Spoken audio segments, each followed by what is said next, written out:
ഇന്ന് ഞാൻ നിങ്ങളോട് സംസാരിക്കാൻ പോകുന്നത് ഇന്ത്യയുടെ അഭിമാനമായ നമ്മുടെ എല്ലാവരുടെയും ജീവിതത്തിന്റെ ഭാഗമായ ഒരു വലിയ കമ്പനിയുടെ കഥയാണ്.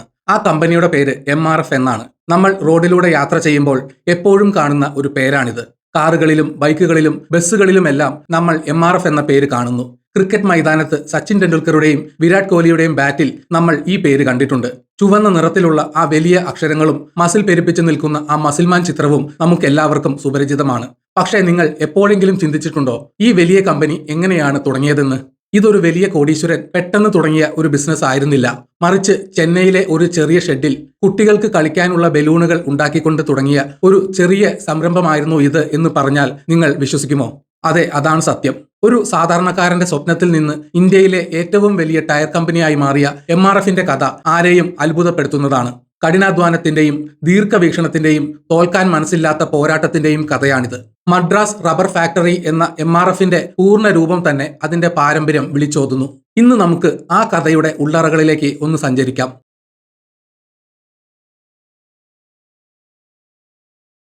നമ്മുടെ കഥ തുടങ്ങുന്നത് 1946-ലാണ്. ഇന്ത്യക്ക് സ്വാതന്ത്ര്യം ലഭിക്കുന്നതിന് തൊട്ടു മുൻപ് മദ്രാസ് ക്രിസ്ത്യൻ കോളേജിൽ നിന്ന് ബിരുദം നേടിയ KM മാമൻ മാപ്പിള എന്ന യുവ സംരംഭകനാണ് ഈ കഥയിലെ നായകൻ. അദ്ദേഹം കേരളത്തിലെ ഒരു പ്രശസ്തമായ കണ്ടത്തിൽ കുടുംബത്തിൽ നിന്നുള്ളയാളായിരുന്നുവെങ്കിലും സ്വന്തമായി എന്തെങ്കിലും ചെയ്യണം എന്ന വലിയ ആഗ്രഹം അദ്ദേഹത്തിനുണ്ടായിരുന്നു. മലയാള മനോരമ എന്ന മാധ്യമരംഗത്തെ പ്രമുഖ സ്ഥാപനവും കണ്ടത്തിൽ കുടുംബത്തിൽ നിന്നാണ് പിറന്നത്. അങ്ങനെ 1946-ൽ മദ്രാസിലെ തിരുവറ്റിയൂർ എന്ന സ്ഥലത്ത് ഒരു ചെറിയ ഷെഡ് അദ്ദേഹം വാടകയ്ക്കെടുത്തു. അദ്ദേഹത്തിന്റെ കൈവശം ആകെ ഉണ്ടായിരുന്നത് 14,000 രൂപയായിരുന്നു. ആ ചെറിയ ഷെഡിൽ അദ്ദേഹം തുടങ്ങിയത് ടയർ നിർമ്മാണമായിരുന്നില്ല, മറിച്ച് കുട്ടികൾക്കുള്ള കളിപ്പാട്ട ബലൂണുകൾ നിർമ്മിക്കുന്ന ഒരു ചെറിയ യൂണിറ്റ് ആയിരുന്നു. അന്നത്തെ കാലത്ത് അത് വലിയൊരു ബിസിനസ് ഒന്നുമല്ലായിരുന്നു. മാമൻ മാപ്പിള തന്നെ നേരിട്ട് തെരുവുകളിൽ ഇറങ്ങി നടന്ന് ഈ ബലൂണുകൾ വിൽക്കുമായിരുന്നു. വെയിലും മഴയും കൊണ്ട് കഷ്ടപ്പാടുകൾ വകവയ്ക്കാതെ അദ്ദേഹം തന്റെ ബിസിനസ് മുന്നോട്ട് കൊണ്ടുപോയി. 1949 ആയപ്പോഴേക്കും അദ്ദേഹം തന്റെ ബിസിനസ് കുറച്ചുകൂടി വലുതാക്കി. ബലൂണുകൾ കൂടാതെ ലാറ്റക്സ് ഉപയോഗിച്ചുള്ള കളിപ്പാട്ടങ്ങൾ, ഗ്ലൗസുകൾ തുടങ്ങിയ റബ്ബർ ഉൽപ്പന്നങ്ങൾ അദ്ദേഹം നിർമ്മിക്കാൻ തുടങ്ങി. ചെന്നൈയിലെ തമ്പുചെട്ടി സ്ട്രീറ്റിൽ അദ്ദേഹം തന്റെ ആദ്യത്തെ ഓഫീസ് തുറന്നു. ആ ചെറിയ ഓഫീസ് മുറിയിൽ ഇരുന്നു കൊണ്ട് അദ്ദേഹം വലിയ സ്വപ്നങ്ങൾ കണ്ടു. റബ്ബർ എന്ന വസ്തുവിന് ലോകത്തെ മാറ്റാൻ കഴിയുമെന്ന് അദ്ദേഹം വിശ്വസിച്ചു. MRFന്റെ ചരിത്രത്തിലെ ഏറ്റവും പ്രധാനപ്പെട്ട വർഷം 1952 ആയിരുന്നു. അതുവരെ കളിപ്പാട്ടങ്ങൾ ഉണ്ടാക്കിയിരുന്ന മാമൻ മാപ്പിള പുതിയൊരു അവസരം കണ്ടെത്തി. അക്കാലത്ത് ഇന്ത്യയിലെ റോഡുകളിൽ ഓടുന്ന വാഹനങ്ങളുടെ ടയറുകൾ വേഗത്തിൽ തേഞ്ഞു പോകുമായിരുന്നു. പഴയ ടയറുകൾ വീണ്ടും ഉപയോഗിക്കാൻ റീട്രീഡിംഗ് എന്നൊരു സാങ്കേതിക വിദ്യ ഉണ്ടായിരുന്നു. ഇതിനാവശ്യമായ പ്രധാന വസ്തുവാണ് റെഡ് റബ്ബർ. അന്നത്തെ കാലത്ത് ഇന്ത്യയിലെ ടയർ വിപണി ഭരിച്ചിരുന്നത് വിദേശ കമ്പനികളായിരുന്നു. ഡൺലപ്പ്, ഫയർസ്റ്റോൺ, ഗുഡിയർ തുടങ്ങിയ വലിയ ആഗോള ഭീമന്മാരായിരുന്നു വിപണിയിലെ രാജാക്കന്മാർ. അവർക്കിടയിലേക്ക് ഒരു ഇന്ത്യൻ കമ്പനി കടന്നുവരാൻ ആരും പ്രതീക്ഷിച്ചിരുന്നില്ല. പക്ഷേ മാമൻ മാപ്പിള ധൈര്യപൂർവ്വം റെഡ് റബ്ബർ നിർമ്മാണത്തിലേക്ക് ഇറങ്ങി. അദ്ദേഹം തന്റെ ഫാക്ടറിയിൽ ആദ്യത്തെ റബ്ബർ മിൽ സ്ഥാപിച്ചു. വിദേശ കമ്പനികൾ നിർമ്മിക്കുന്നതിനേക്കാൾ മികച്ച ഗുണനിലവാരമുള്ള റെഡ് റബ്ബർ നിർമ്മിക്കുക എന്നതായിരുന്നു അദ്ദേഹത്തിന്റെ ലക്ഷ്യം. അത് വെറും ഒരു ആഗ്രഹം മാത്രമായിരുന്നില്ല.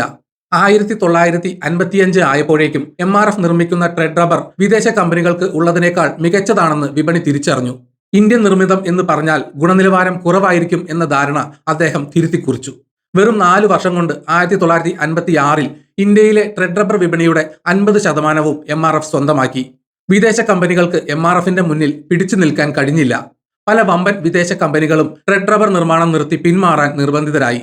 ഇത് MRFന്റെ ആദ്യത്തെ വലിയ വിജയമായിരുന്നു. റെഡ് റബ്ബർ ബിസിനസ്സിലെ വിജയം മാമൻ മാപ്പിളയ്ക്ക് വലിയ ആത്മവിശ്വാസം നൽകി. ഇനി അടുത്ത ഘട്ടം എന്താണ്? സാക്ഷാൽ ടയറുകൾ തന്നെ നിർമ്മിക്കുക. 1960 നവംബർ 5-ന് MRF ഒരു പ്രൈവറ്റ് ലിമിറ്റഡ് കമ്പനിയായി മാറി. പക്ഷേ ടയർ നിർമ്മാണം അത്ര എളുപ്പമായിരുന്നില്ല. അതിന് ഉയർന്ന സാങ്കേതിക വിദ്യ ആവശ്യമായിരുന്നു. അന്ന് ഇന്ത്യയിൽ അതിനുള്ള സാങ്കേതിക വിദ്യ ഉണ്ടായിരുന്നില്ല. അതിനാൽ മാമൻ മാപ്പിള അമേരിക്കയിലെ പ്രശസ്തമായ മാൻസ്ഫീൽഡ് ടയർ ആൻഡ് റബ്ബർ കമ്പനിയുമായി ഒരു കൊളാബറേഷൻ ഉണ്ടാക്കി. അങ്ങനെ 1961-ൽ MRF ഒരു പബ്ലിക് കമ്പനിയായി മാറി ഓഹരി വിപണിയിലേക്ക് പ്രവേശിച്ചു. 1961-ൽ അന്നത്തെ തമിഴ്നാട് മുഖ്യമന്ത്രിയായിരുന്ന K. കാമരാജാണ് MRFന്റെ പുതിയ പ്ലാന്റിൽ നിന്ന് ആദ്യത്തെ ടയർ പുറത്തിറക്കിയത്. ഇത് ഇന്ത്യയുടെ വ്യാവസായിക ചരിത്രത്തിലെ ഒരു വലിയ നിമിഷമായിരുന്നു. 1963-ൽ ഇന്ത്യയുടെ പ്രഥമ പ്രധാനമന്ത്രി പണ്ഡിറ്റ് ജവഹർലാൽ നെഹ്റു തിരുവറ്റിയൂരിലെ MRF ഫാക്ടറി സന്ദർശിക്കുകയും അവിടെ റബ്ബർ റിസർച്ച് സെന്റർ ഉദ്ഘാടനം ചെയ്യുകയും ചെയ്തു. ഗുണനിലവാരത്തിലും ഗവേഷണത്തിലും തുടക്കം മുതലേ MRF വലിയ ശ്രദ്ധ നൽകിയിരുന്നു എന്നതിന് തെളിവാണിത്. ഈ കാലഘട്ടത്തിലാണ് നമ്മൾ ഇന്നും കാണുന്ന MRFന്റെ ഭാഗ്യചിഹ്നമായ മസിൽമാൻ ജനിക്കുന്നത്. ടയറുകളുടെ കരുത്തും ഈടുനിൽപ്പും കാണിക്കാൻ വേണ്ടിയാണ് ടയർ ഉയർത്തിപ്പിടിച്ചു നിൽക്കുന്ന മസിൽമാനെ അവർ അവതരിപ്പിച്ചത്.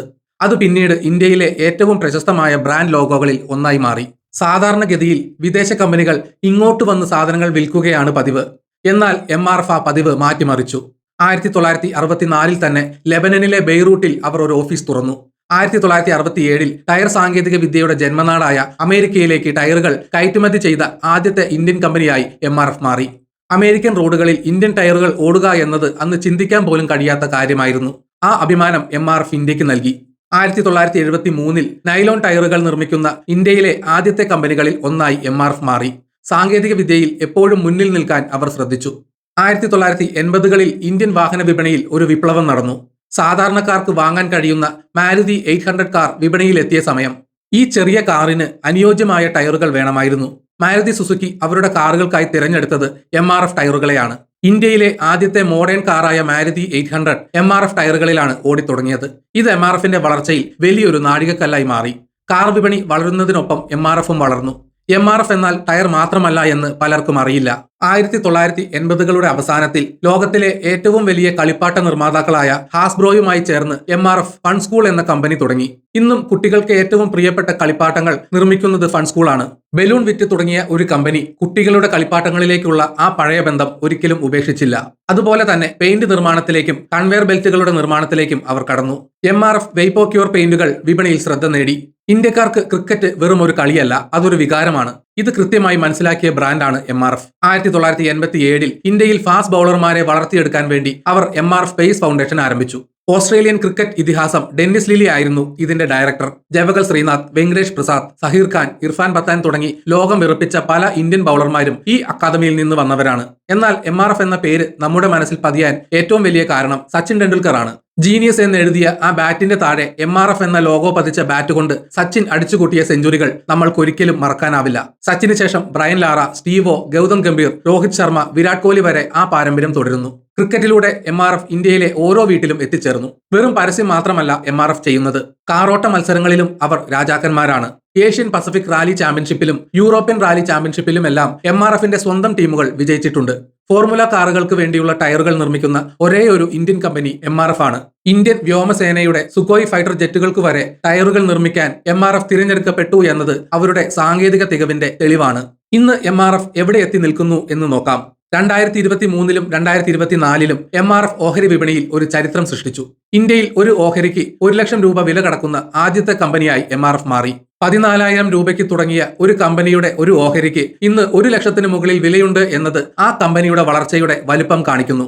എന്തുകൊണ്ടാണ് MRF ഓഹരികൾക്ക് ഇത്രയധികം വില വരുന്നത് എന്ന് നമ്മൾക്കൊന്ന് നോക്കാം. MRF ഓഹരി വില കൂടാൻ കാരണമാകുന്ന പ്രധാന കാര്യങ്ങൾ ഓഹരി വിഭജനം നടക്കാത്തതാണ്. മിക്ക കമ്പനികളും ഓഹരി വില കൂടുമ്പോൾ അത് വിഭജിച്ച് വില കുറയ്ക്കാറുണ്ട്. ഇതിനെ സ്റ്റോക്ക് സ്പ്ലിറ്റ് എന്ന് പറയും. എന്നാൽ MRF 1975 ശേഷം ഓഹരി വിഭജനമോ ബോണസ് ഓഹരികളോ നൽകിയിട്ടില്ല. ഇതാണ് വില ലക്ഷങ്ങൾ കടക്കാൻ പ്രധാന കാരണം. ഇന്ത്യയിലെ ടയർ വിപണിയിൽ പ്രത്യേകിച്ച് 2 വീലർ രംഗത്ത് 70% വിപണി വിഹിതം MRFനുണ്ട്. ദശകങ്ങളായുള്ള ബ്രാൻഡ് പാരമ്പര്യവും ഇതിന് കരുത്ത് പകരുന്നു. വിപണിയിൽ വളരെ കുറഞ്ഞ എണ്ണം ഓഹരികൾ, ഏകദേശം 42.4 ലക്ഷം മാത്രമേ വസ്തുതയിൽ ലഭ്യമായിട്ടുള്ളൂ. ഇതിൽ ഭൂരിഭാഗവും കമ്പനി പ്രൊമോട്ടർമാരുടെ കൈവശമാണ്. വാങ്ങാൻ ആളുകൾ കൂടുതലും വിൽക്കാൻ ഓഹരികൾ കുറവുമായതിനാൽ വില ഉയർന്നു തന്നെ നിൽക്കുന്നു. കഴിഞ്ഞ കുറച്ച് പതിറ്റാണ്ടുകളായി നിക്ഷേപകർക്ക് വൻ ലാഭമാണ് ഈ കമ്പനി നൽകുന്നത്. ഉദാഹരണത്തിന് 1993 15 രൂപ വിലയുണ്ടായിരുന്ന ഓഹരിക്ക് ഇന്ന് ലക്ഷക്കണക്കിന് രൂപ വിലയുണ്ട്. ഇലക്ട്രിക് വാഹനങ്ങൾക്കും ആഡംബര വാഹനങ്ങൾക്കും ആവശ്യമായ പ്രത്യേക ടയറുകൾ നിർമ്മിച്ചുകൊണ്ട് വിപണിയിലെ മാറ്റങ്ങൾക്കൊപ്പം സഞ്ചരിക്കാൻ കമ്പനിക്ക് കഴിയുന്നുണ്ട്. ഏറ്റവും പുതിയ കണക്കുകൾ പ്രകാരം 24,674 കോടി രൂപയുടെ വരുമാനം കമ്പനി നേടിയിട്ടുണ്ട്. എന്നാൽ അസംസ്കൃത വസ്തുക്കളുടെ വില കൂടിയത് കാരണം ലാഭത്തിൽ നേരിയ കുറവുണ്ടായി. ലാഭത്തിൽ കുറവുണ്ടായിട്ടും ഒരു ഓഹരിക്ക് 194 രൂപ വീതം ലാഭവിഹിതം നൽകാൻ കമ്പനി തീരുമാനിച്ചിട്ടുണ്ട്. ഭാവിയിൽ ടയർ നിർമ്മാണത്തിന് ആവശ്യമായ സാധനങ്ങളുടെ വിലയിൽ ഉണ്ടാകുന്ന മാറ്റങ്ങൾക്കനുസരിച്ച് ഓഹരി വിലയിലും ഏറ്റക്കുറച്ചിലുകൾ ഉണ്ടായേക്കാം. ഇന്ന് ഇന്ത്യയിലുടനീളം 10ഓളം അത്യാധുനിക ഫാക്ടറികൾ MRFനുണ്ട്. ചെന്നൈ, കോട്ടയം, ഗോവ, തൃച്ചി, മേദക്, ഭരൂച്ച് തുടങ്ങി പലയിടങ്ങളിലായി ഈ ഫാക്ടറികൾ പ്രവർത്തിക്കുന്നു. കാറുകൾ, ട്രക്കുകൾ, ബസ്സുകൾ, ട്രാക്ടറുകൾ, ബൈക്കുകൾ, വിമാനങ്ങൾ എന്നിവയ്ക്കെല്ലാം അവർ ടയർ നിർമ്മിക്കുന്നു. ഏകദേശം 65ലധികം രാജ്യങ്ങളിലേക്ക് MRF ടയറുകൾ കയറ്റുമതി ചെയ്യുന്നുണ്ട്. ഇന്ന് ഇന്ത്യയിലെ ഏറ്റവും വലിയ ടയർ നിർമ്മാതാക്കൾ മാത്രമല്ല, ലോകത്തിലെ തന്നെ മുൻനിര ടയർ കമ്പനികളിൽ ഒന്നാണ് MRF. JD പവർ അവാർഡുകൾ ഉൾപ്പെടെ ഉപഭോക്താക്കളുടെ സംതൃപ്തിക്കുള്ള നിരവധി പുരസ്കാരങ്ങൾ അവർ വർഷങ്ങളായി നേടുന്നു. KM മാമൻ മാപ്പിളയുടെ കാലശേഷം അദ്ദേഹത്തിന്റെ മക്കളായ KM മാമൻ, അരുൺ മാമൻ എന്നിവരാണ് കമ്പനിയെ നയിക്കുന്നത്. കുടുംബ ബിസിനസ് ആയിരിക്കുമ്പോഴും പ്രൊഫഷണൽ രീതിയിൽ നടത്തിക്കൊണ്ടു പോകുന്ന ഒരു മാതൃകാ സ്ഥാപനമാണിത്. ഒരു ചെറിയ ബലൂണിൽ നിന്ന് ആരംഭിച്ച് ആകാശത്തോളം വളർന്ന ഒരു വിജയഗാഥയാണ് MRF.